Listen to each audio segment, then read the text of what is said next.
অর্থাৎ মার্কেট কিন্তু হিউজ অ্যামাউন্টের লিকুইডিটি কিন্তু ডাউন সাইডে জমা করছে। আপনি যদি এই ওয়েবটার আপ সাইডে দেখেন, আপ সাইডে কিন্তু লিকুইডিটি নিয়েছে, যেটা নর্মাল, এরকম হয় কথা, কিন্তু ডাউন সাইড থেকে কোনো লিকুইডিটি নেয়নি।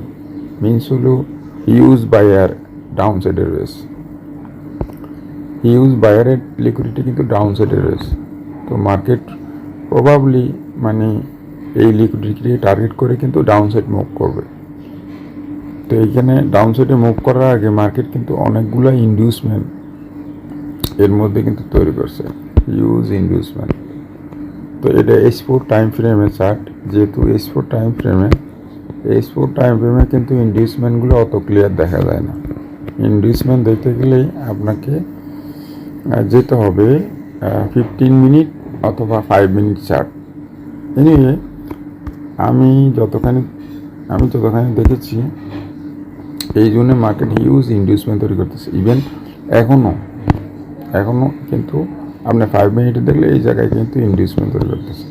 আসলে মার্কেট দেখাবে উপরে যাবে, কিন্তু আসলে উপরে যাবে না, মার্কেট যাবে নিচে। মার্কেট লিকুইডিটি ক্লিয়ার না করা পর্যন্ত মার্কেট উপরে যাবে না।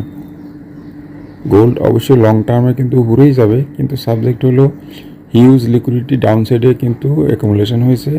এগুলো ক্লিয়ার করার জন্য মার্কেট ডাউনে আসবে, আসার পরে মার্কেট উপরে যাবে। সেটা হয়তো আগামী সপ্তাহে হতে পারে বা তারপরে হতে পারে।